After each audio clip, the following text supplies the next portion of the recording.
Hello Guardians, it is Ebontis here, and it is Xur Day. It is November 9th, and I'm actually doing this an hour later than he was up because I totally forgot about the time change. But we are in the Giant Scar on Io at the landing zone. Let's go drive over to his cave and see what he's got. Yep, totally forgot about the time change, so I am an hour behind, so oops. I will definitely not do that next week, but thank you guys for joining me a little bit later. Some of you guys are probably like, where's the video? Where's the video? Yeah, that's my bad.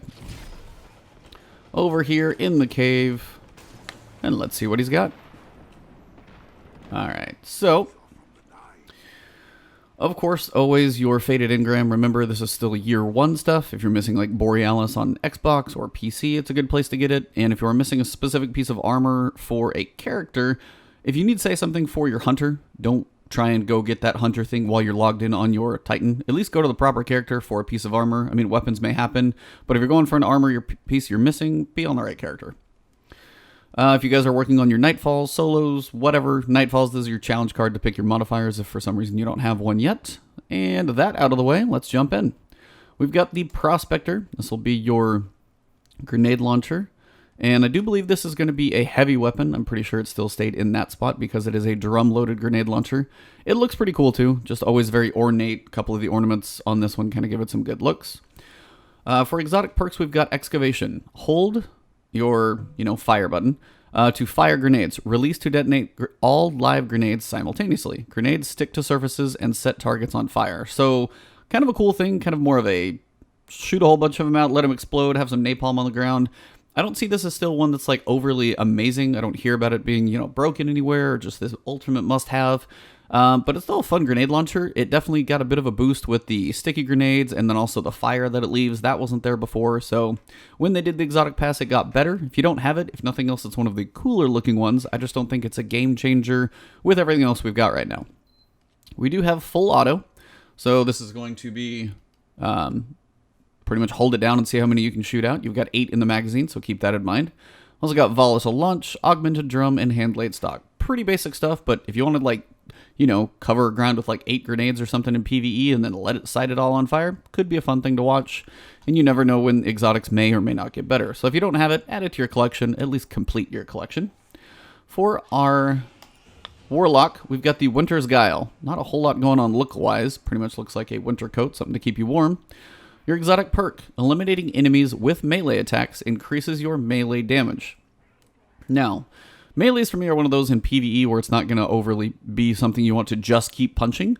Now, I know some people in Devour situations might find this beneficial. I'm not one who sees these as overly an amazing thing just because melee is kind of a risky range.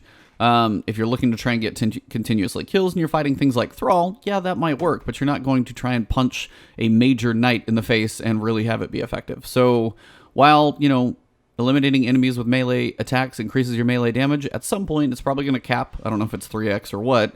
And then also you're just up in melee range in PvE, which is probably not the wisest. And I don't see myself punching 4 enemies in PvP as well and surviving that. So I don't see this as amazing, but if there's some specific build you guys know about, leave those in the comments below. That's what they're for. I'm not going to claim to be perfect, but again, I just don't see this as being the ultimate exotic for Warlocks. You do have fusion rifle loader, hand cannon loader, which is always good because those can be slow, and impact induction, causing damage with your melee attacks, reduces your grenade cooldown. At least that's a proper pairing. If you're going to do melee damage, have something that helps when you do melee damage benefit something else. So this is actually at least a perfect pairing on that front.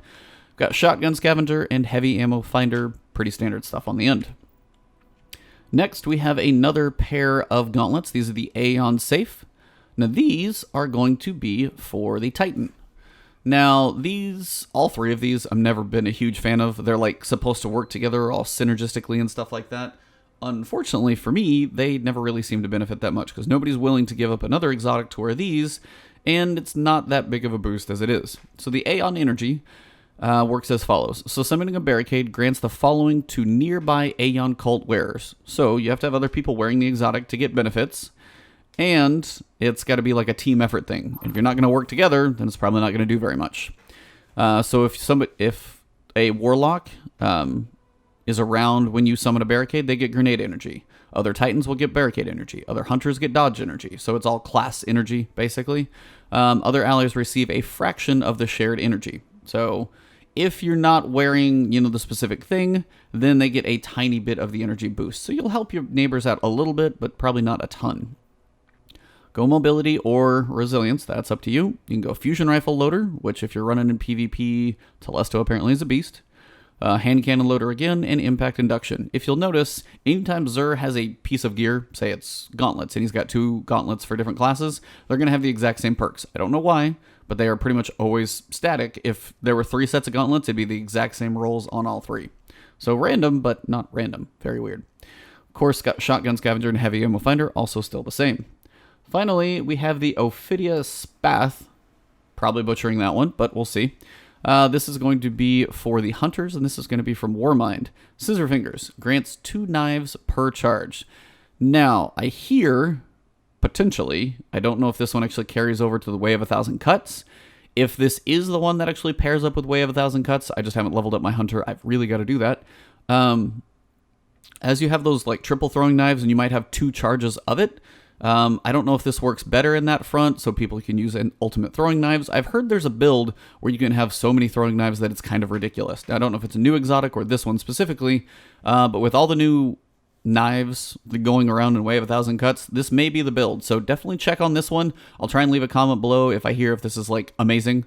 But generally for throwing knives, things like that, they're kind of a cool thing for the Solar Titans, or Solar Hunters, I'm sorry. I mean, you're not going to use something like Celestial Nighthawk, which is a very specific golden gun perk. But you have your throwing knives, so having an extra one of those, and there's not always amazing solar perks, this is actually not a bad one to have. Throwing knives are cool. You get like the triple throw now, so depending on how all this goes, might be a cool thing to have with you. So check on this one. Definitely dig into it if you're a hunter at all or interested in this in any aspect. This one may be that potential one that I've heard some good stuff about. Unflinching bow aim. Unflinching fusion rifle aim, and sniper rifle aim. This is probably the biggest one because sniper rifle aim right now, there's so much flinch. If you get tagged, you're like way off your target. So if this helps a lot, this might be worthwhile. But again, it depends on if this is going to be something for your build. Also, of course, scout rifle reserves and special ammo finder. That is basically a wrap on Xur. He is in his cave in Io. I'm going to be working on the next video for the Shattered Throne. I've gone through it with one character. Now I'm towards the end of it, so I'm actually at the final boss area because I was working on a buddy with the Wish Ender, which I didn't get. But that second section, the Descent, I've got that pretty much on wraps on what to do. I just need to work on those videos for you guys. So look for the Shattered Throne, the rest of those guides to come up. And then Flashpoint Podcast had an awesome guest on there as well. Mark from Guardian Radio joined Lord Cognito and I, and we, just chopped it up for like about 2 hours or more and just kind of dove in. A lot of stuff going on in the world of Destiny and even just news with sales and things like that. So very, very awesome podcast. Definitely check that one out. That one will get posted up tomorrow. I'll try and schedule it sometime fairly early in the morning, 8, 9, 10 o'clock, so you guys have that to listen to for the weekend. It is a long one. It is basically audio, so if you want to listen to it in the background, it's exactly what it's for. Other than that, thank you guys. The support has been awesome. Just past 24,000 subs. I don't know where I was at last Xur video, but they keep climbing, so you guys are amazing. So keep that support going. You can follow me on Twitch or Twitter. It's Ebontis on both. And right here on YouTube, hit that subscribe button, the alert bell, notifications come to you more frequently. All good things. So thank you very much. Great support lately. And just enjoy your weekend in Destiny. So much to do. We're not far from Black Armory. I know we're not. My hunch is December 4th. We'll see if I'm right. Other than that, have yourselves an awesome day, and we'll see you soon.